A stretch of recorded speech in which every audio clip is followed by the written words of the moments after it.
you grow, marirealize mo that there is no one else you can depend on but yourself.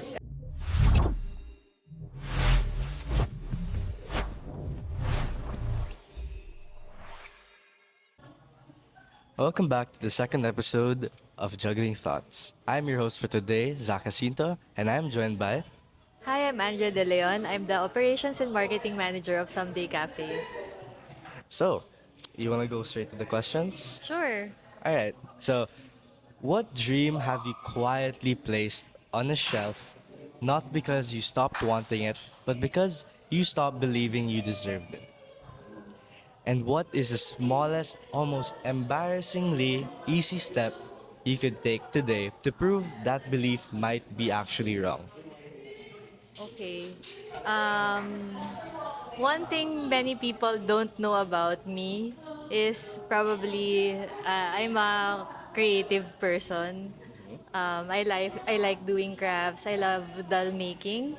Um, Probably that's one dream that I put on the shelf is creating crafts and things for a living because I think it's something that I don't deserve or What not do you mean deserve. by don't deserve? Because syempre as you're growing up or Mm-hmm. as you're adulting, Mm-hmm. you have to have a career Mm-hmm. that pays the bills, 'di Mm-hmm. ba? That yung parang more typically yung you're responsible, Mm-hmm. you have to have a career na ano ba, parang 9 to 5 job Mm-hmm. So o basically, everyone's assumptions and expectations as you grow up. yes, yes. As you grow up, parang hindi pwede na yung crafting or yung Mm-hmm. passion mo yung i-pursue mo eh. Mm-hmm. Kailangan meron kang career na yun yung base for Mm-hmm. everything. Yung parang, ano ba to? Doon ka kumikita, Doon ka doon ka. kumikita. Oo, yun. Mm. Yung mga more serious stuff. Mm-hmm. So, parang para sa akin, yung passion ko, something that I have to set aside. Mm-hmm. Kasi hindi siya, anong tawag dito, it's not yung typical na career Na na something ginagawa. you'd earn with and everything. Yes. Ah. So, what type of dolls do you create? I like carving and painting, ang tawag dito, Blythe dolls. Mm. Tapos I like doing yung mga face up. Face up is what you call yung pagme-makeup Mm-hmm. ng mga ball jointed dolls, Mm-hmm. ganyan. So, with that being your passion and everything, I assume that you've created a lot of dolls. Yes, I did. So, what's your estimate? Siguro I have created mga nasa 50s na Wow. dolls. Yeah, some of them I keep for myself and then Mm-hmm. some of them I give away. Some of them yung mga commissioned work that people buy from me. So, basically, you're still able to earn money from that passion. A little, pero not enough naman talaga siya to you make a living out of it. Ah. So, if it were you, you don't have any plans of pursuing that passion anymore.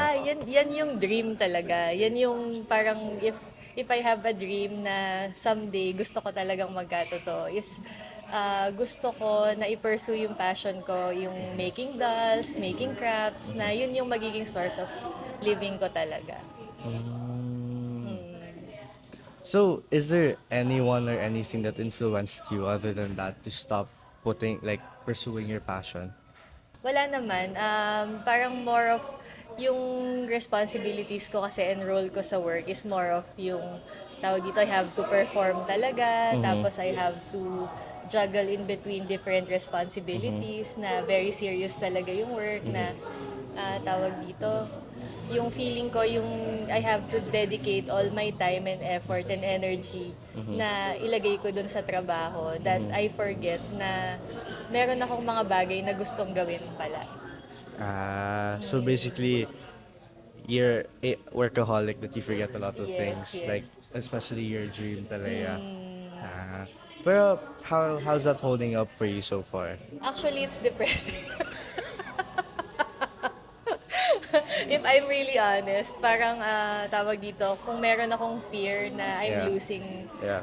in myself. Yung parang constantly I'm running after yung responsibilities ko as an adult. Yeah. That I forget yung mga bagay na gusto kong gawin talaga. Or yung passion. Yeah. Passion, yeah. So, when did you start working? I started working when I was a student, I was already doing part-time. Kasi yung tawag dito, when I was younger, parang meron akong excitement na maging adult.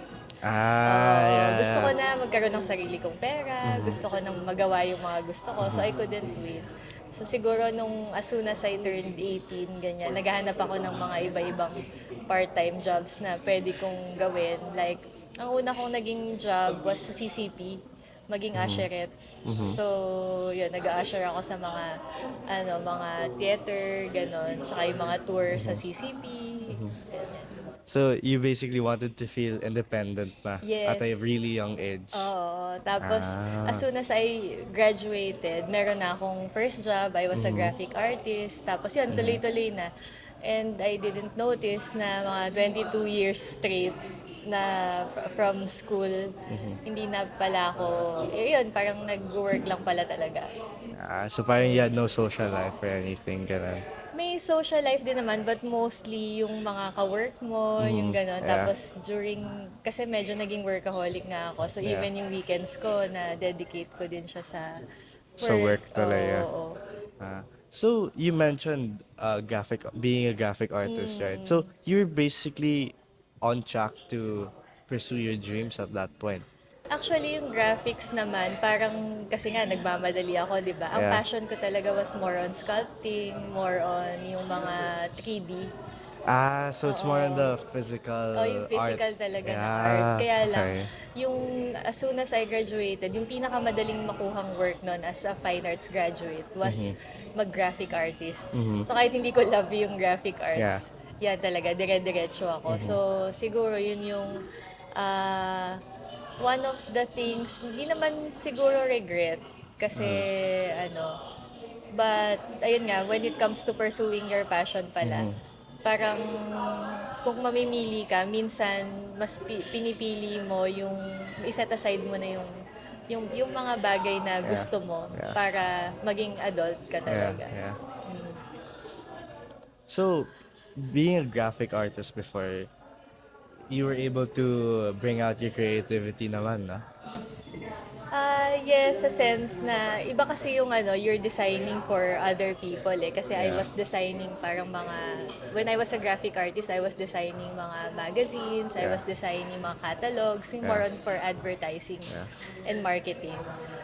You're designing for other people, so it's not really yung pursuing yung gusto mong Gusto mo gawin. talaga kasi Oo. you can't put what you want in that. Yes. Kasi you always have to keep in mind ano ba yung gusto ng audience Yeah. na makakakita ng artwork na yon, ganun.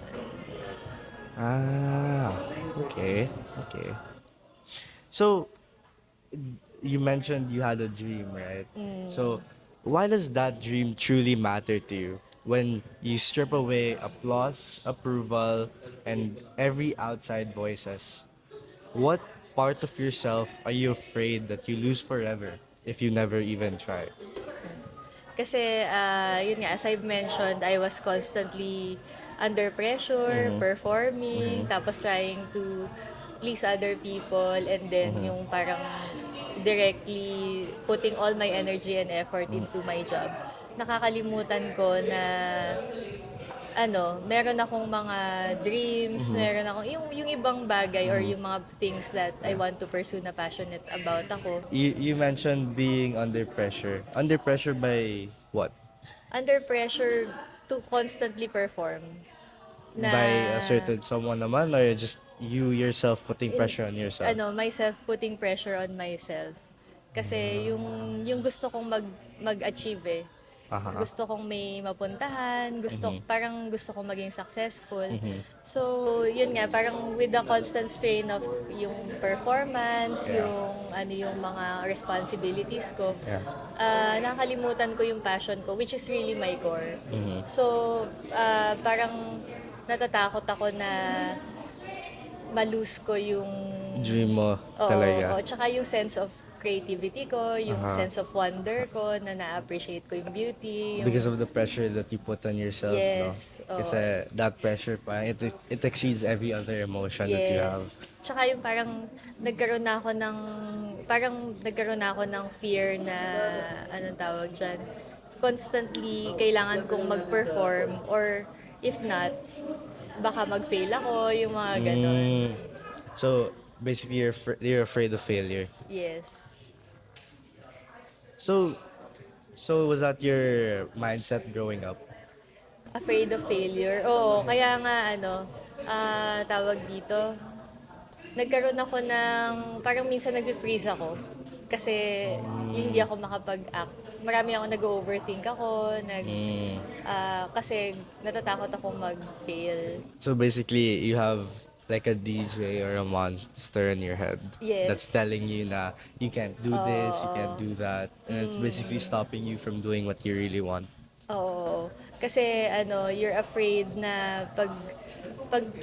hindi ka na nga makapag-start eh. Kasi natatakot ka na baka hindi ka mag-succeed.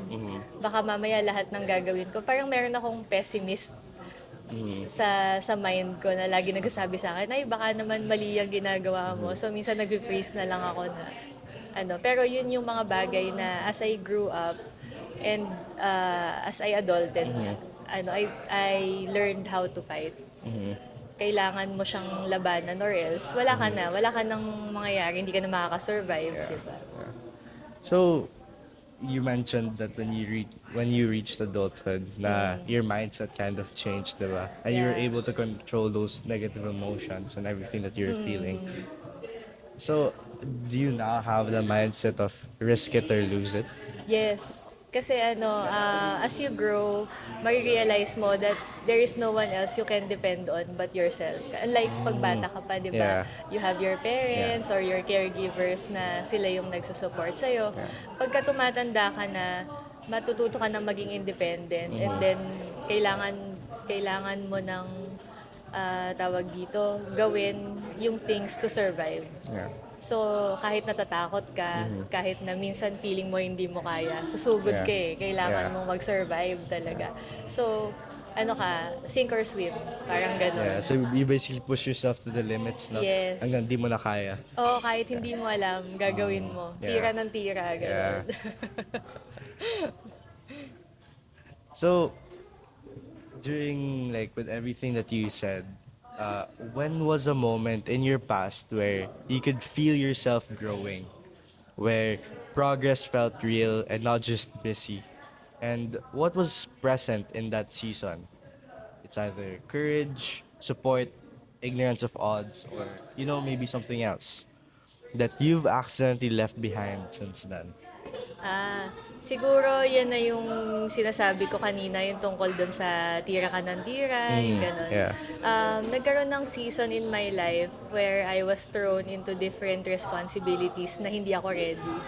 So, parang dahil nga gusto kong mag-succeed, gusto kong may marating, gusto kong mag-survive, kahit anong i-throw sa akin, talagang sasaluhin ko, tapos feeling ko kaya kong gawin, kahit na hindi ko alam, kaya ko yan, gano'n. Yeah. Tapos, nagkaroon ako ng mindset na, anong tawag dito, feeling ko kakayanin kong gawin anything na i-throw sa akin basta gusto ko. So, meron akong, hindi ko alam kung courage ba or ang masasabi ko kasi ang meron sa akin is more of yung nagagawa ko yung mga bagay because I care dun sa ginagawa ko. At saka meron akong, yung very passionate talaga ako sa ginagawa ko.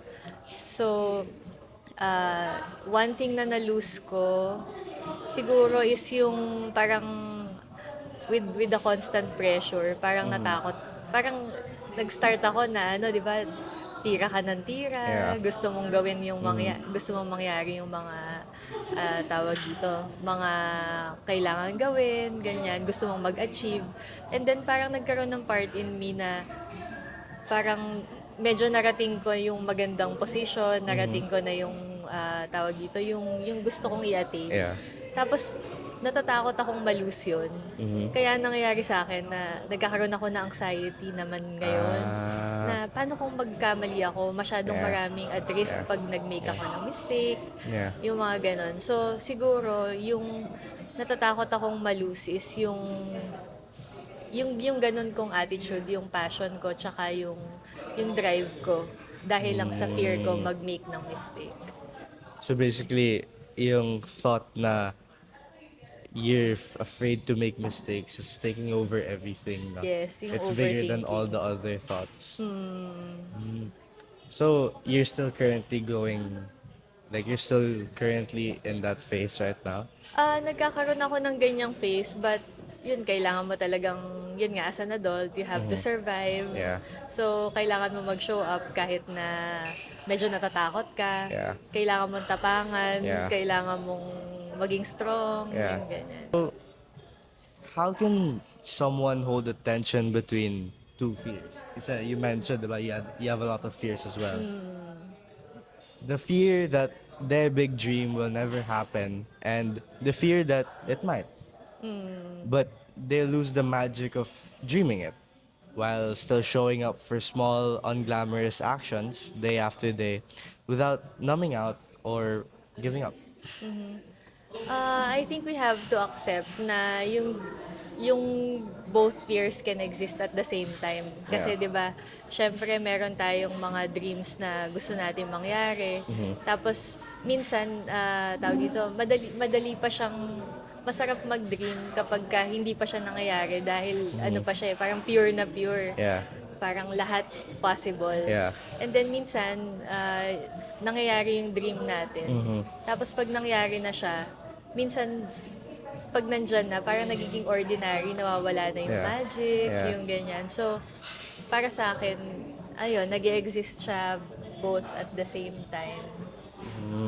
Kasi parang the dream is your inspiration and it's Oo. also your motivation. Yes. Pero once you achieve that, it's like you have no goal anymore or dreams to chase anymore, no? Or wala nang something to look forward Yeah. to, or parang, ay, eto na yun, Yeah. nung nangyari na, Yeah. di ba? So, to all the people that are feeling like that, what would you recommend to them? I think kailangan nilang tawag dito, isipin na yung hindi lang yung i-romanticize yung dream, but also isama yung paano ba to, devotion ba ang tawag doon, na ang tawag dito, nag-iiba kasi ng form after dreaming eh, 'di ba? Parang gusto mo nang i-pursue yung dream mo, gusto mo na siyang makuha, gusto mo na siyang so nag-iiba yung actions. So siguro ang advice ba Yeah. is to continuously chase, tapos parang wag mag-give up sa dreams. Ganun. Okay. So, with your success or like I bet you were able to achieve some of your goals and dreams, right? So, with your story and everything, what would you recommend to other people to do and not to do? Sa tingin ko, yung to do or not to do, don't be afraid of, yun nga, di ba? Don't be afraid of failing na you don't even start. Yeah. So, dapat, tawag dito, hindi ka mag-give up on yourself. Yeah. Wag kang mag-give up on your dreams na hindi ka pa nagsisimula, Yeah. sumusuko Sumusuko ka na. sumusuko ka na. So, dapat lagi kang merong trust o tsaka meron kang sa sarili mo, believe sa sarili mo na wag sukuan yung sarili mo. Basta try lang ng try.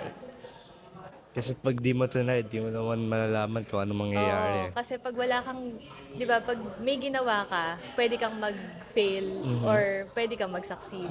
Pero pag wala kang ginawa, automatic failure na, di ba? What about what not to lose? What not to lose. Yeah. Siguro yung sense of wonder at saka yung sense of being carefree, creative, tsaka yung childlike, yung mga ganon. Kasi sometimes when we become adults, masyado na tayong nagiging serious that we forget yung other joys na meron sa buhay. Okay.